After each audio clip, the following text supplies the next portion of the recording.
एक घटना हमने अपनी आंखों से देखी, एक वृंदावन के संत के बारे में।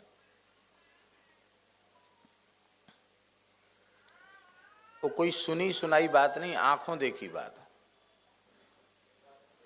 हमारे वृंदावन में यमुना जी के उस पार एक तीर्थ है, बड़ी रस सिद्ध भूमि मानी जाती है, मानसरोवर। एक तो कैलाश मानसरोवर है और एक हमारे ब्रज का मानसरोवर है, राधा रानी मानसरोवर कहते हैं उसको। श्री राधा रानी ने मान लीला की और उनके प्रेमाश्रु बिंदुओं से ही वो सरोवर प्रकट हुआ। श्री वल्लभाचार्य महाप्रभु ने भी वहाँ निवास किया, साधन किया। श्री चैतन्य महाप्रभु भी वहाँ पधारे, सभी आचार्य वहाँ पधारे। और महाप्रभु श्री हितहरिवंश जी वे तो प्रतिदिन राधा वल्लभ लाल जी के राजभोग के बाद वहाँ चले जाते थे और दिन भर वहाँ रहते। शाम को उत्थापन के समय फिर आते थे लौट कर, और अंत में वहीं सदेह निकुंज प्रवेश किया उन्होंने। बड़ी पवित्र स्थली है। महाराज जी ने एक महानुभाव थे, उनको हम लोग सीओ साहब कहते थे। उनका नाम था पंडित श्री बालक राम जी द्विवेदी। बड़ा अद्भुत जीवन था उनका। महाराज जी के ही शिष्य थे, लेकिन यदि कहा जाए कि वे केवल ब्राह्मण नहीं थे, वे इस युग के ऋषि थे तो कोई अतिशयोक्ति नहीं। ऐसा पवित्र जीवन था उनका। तितिक्षा भी इतनी अधिक थी कि पूष के जाड़े में, वृंदावन की ठंड में, छत के ऊपर चटाई बिछा करके आधी धोती ओढ़ के सो जाते थे। आप कल्पना नहीं कर सकते, इतना सहन क्षमता थी उनके शरीर में।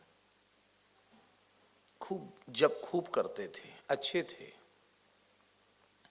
विद्वान भी थे।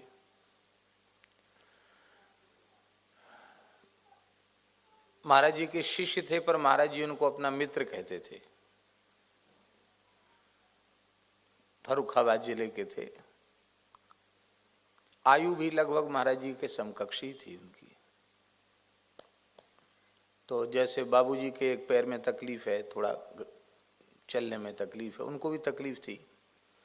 वो घूमने का स्वभाव खूब था उनका भी। यहाँ दर्शन करने जाएंगे, वहाँ जाएंगे। महाराज जी बोले कि तुम ले जाओ इनको, सीओ साहब जी को, राधा रानी मानसरोवर दर्शन करा लाओ। अब वो चलते धीरे धीरे थे, वृद्ध थे, पैदल ही वृंदावन से उनको मानसरोवर ले गए। वहाँ सरोवर में स्नान किया, राधा रानी का दर्शन किया। गर्मी का समय था, तो सीओ साहब जी बोले कि हम तो अब, हमें कुछ खाने पीने की आवश्यकता है नहीं, और हम थक भी गए, हमारे पैर में दर्द हो गया है, तो हम तो अब तो कहीं नहीं जाएंगे। अब हम यहीं, क्या सुंदर लता कुंज है, और यहीं हम पड़े रहेंगे, यहीं अपने भजन करेंगे। अब उनको छोड़ के हम कैसे जाएं? हमको भूख लग रही थी, और उनको छोड़ के हम वृंदावन चले जाते हैं कि हम द्वारा लेने आ जाएंगे, तो महाराज जी शायद कहेंगे कि ये तुम्हारा, ये तो गैर जिम्मेदाराना आचरण है तुम्हारा, ये ठीक नहीं है। जो कार्य गुरुजी ने दिया है वो पूरा संपन्न होना चाहिए। तो हमने कि चलो कोई बात नहीं, हमारा भी व्रत हो जाएगा। हम बैठ गए। आप नहीं जाओगे तो हम भी यहीं हैं, शाम को चलेंगे। हाँ, शाम को चलेंगे।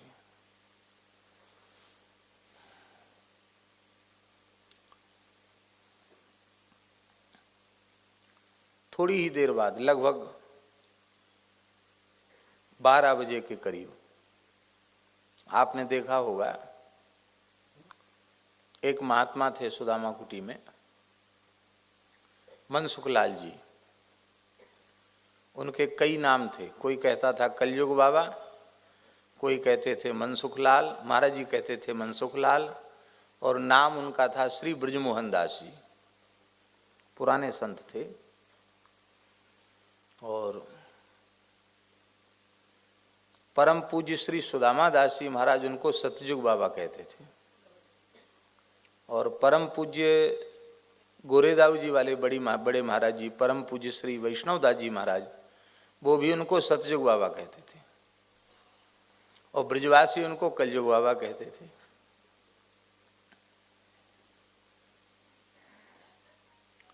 और ये नाम उनके खुद ही पड़ गया था ब्रजवासी। बाबा तेरो नाम कहा है?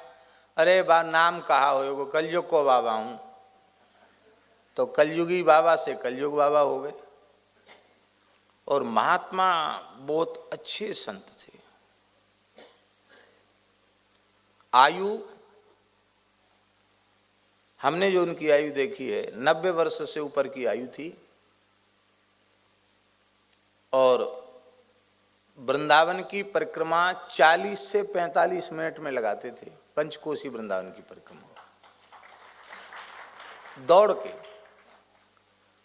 विलक्षण थे वो महात्मा। और उनके मन में कभी आ जाता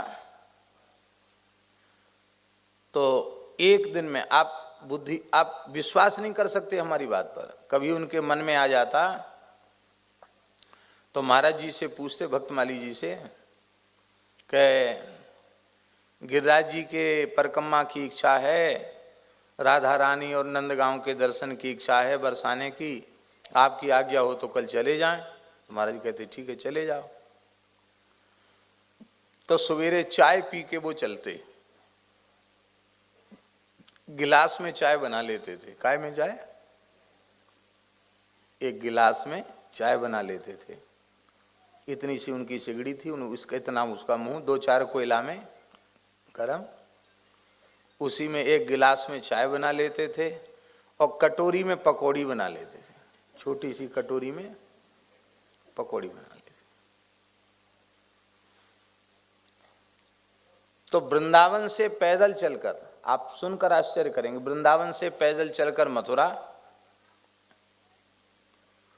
मथुरा भूतेश्वर महादेव का दर्शन करते हुए, मथुरा से पैदल चलकर गिरिराज जी में 7 कोस की परिक्रमा कर, एक ही दिन में 7 कोस की परिक्रमा करके पैदल बरसाना गौर वन की परिक्रमा करके राधा रानी का दर्शन करके पैदल नंदगांव नंदलाला का दर्शन करके, और पैदल वहाँ से कोसी, और कोसी से पैदल छठी करा होते हुए, गरुड़ गोविंद होते हुए रात तक वृंदावन। हम फिर कह रहे हैं कि अभी भी लोग विश्वास नहीं करेंगे कि कोई व्यक्ति इतना चल सकता है।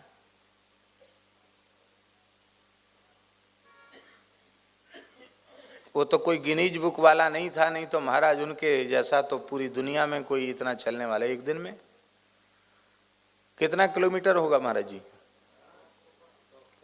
मैम 100-150 किलोमीटर से कम नहीं होगा।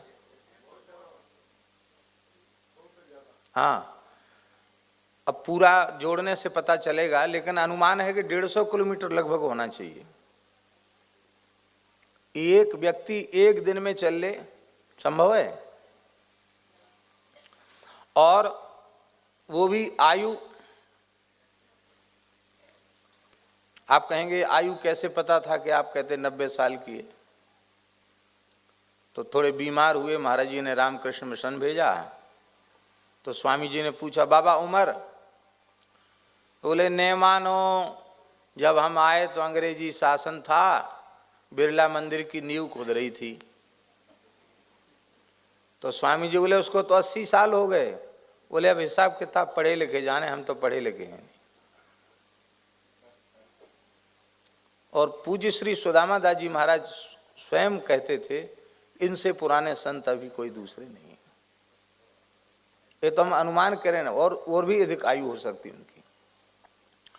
तो वो संत एक सुरा, हम वहां थे मानसरोवर में, वो संत एक सुराही में जल लेकर बढ़िया ठंडा सुराही का जल, एक हाथ में पंखा बीजना और एक पोटरी में शक्कर और बाल्टी में सुराही और ऊपर से एक पोटली शक्कर की और आम की एक थैला में आम, बढ़िया दशहरी आम लेके, और वो तत्काल उपस्थित वहां सामने। आश्चर्य हुआ, ये कैसे आ गए? हमने कहा बाबा आप कैसे आए? बोले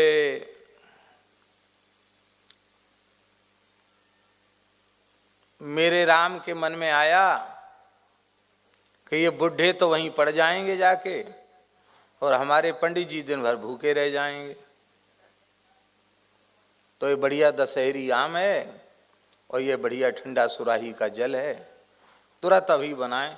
मानसरोवर के जल में उन्होंने आम धोए और तुरंत अमरस बनाया, बढ़िया अमरस बना दिया। खूब डट के अमरस पिया हम लोगों ने। ऐसी मनी मन राधा रानी को भोग लगा। श्री जी का मंदिर तो बंद हो गया था। और एक छोटी सी जो है एक दरी और लाए बिछाने के लिए, तो दरी बिछा दी उन्होंने, दरी पे हम लोग बैठ गए। हमने कि बाबा आप ले लो। बोले नहीं, हम तो सुदामा कुटी जाके पंगत करेंगे, आज भंडारा है, खीर मालपुआ की रसोई है, वहां जाके हम तो पंगत करेंगे, प्रसाद पावेंगे, ये हम अमरस से हमारा काम नहीं चलेगा। बाबा कब जाओगे? तब तक तो पंगत। अब ही पहुंचे और आश्चर्य आप मानेंगे कि अब तो वहां थोड़ी सी परिस्थिति बदल गई है। पहले नया रोड नहीं था, ऊंचा था और वहां से छोटा रास्ता था झाड़ी वाला। हमने जितनी देर में दरी झाड़ी उतनी देर में बाबा लगभग 1.5 किलोमीटर चले गए। कितने? माने जिधर वो दिखाई पड़े ऐसे ऐसे चलते हुए, वो कम से कम 1.5 किलोमीटर से कम नहीं होगा। तो हम खड़े हो गए थोड़े ऊंचे पर, तो मैंने देखा ऐसे ऐसे ऐसे ऐसे दिखाई पड़ रहे हैं और कुछ नहीं दिखाई पड़ रहा। और पहुंच गए।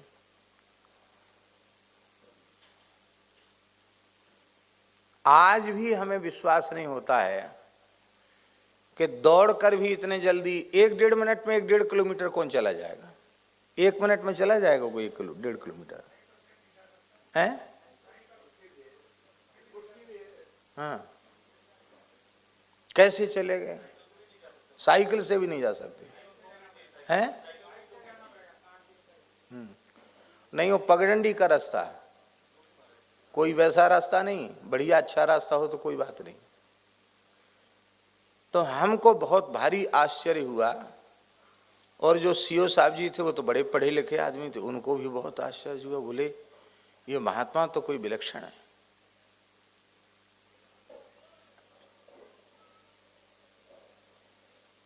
आकर हमने महाराज जी को सुनाया। महाराज जी बोले हाँ, महात्मा तो महात्मा है, ऐसी थोड़ी एक दिन में सब जगह हो आते हैं। संकल्प बल से, योग बल से महात्मा लोग चलते हैं। तो हमने बाबा कैसे इतने जल्दी चले? अरे बोले महात्माओं की ज्यादा छानबीन नहीं करनी चाहिए, हनुमान जी जाने। क्या बोले? हाँ, ज्यादा बोले छान, पंडित जी महात्माओं की ज्यादा, बाबाओं की छानबीन न करो, हम तो कलयुग के बाबा हैं, ज्यादा छानबीन मत करो, हनुमान जी जाने।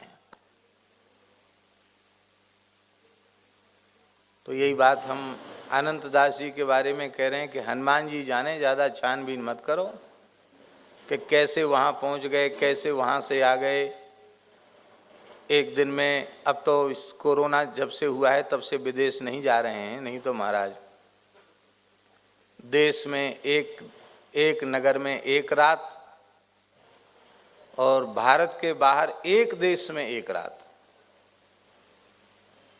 विचित्र हैं भाई, संतों की लीला भी विचित्र है। तो आज अनंत दास जी महाराज भी पधारे हैं।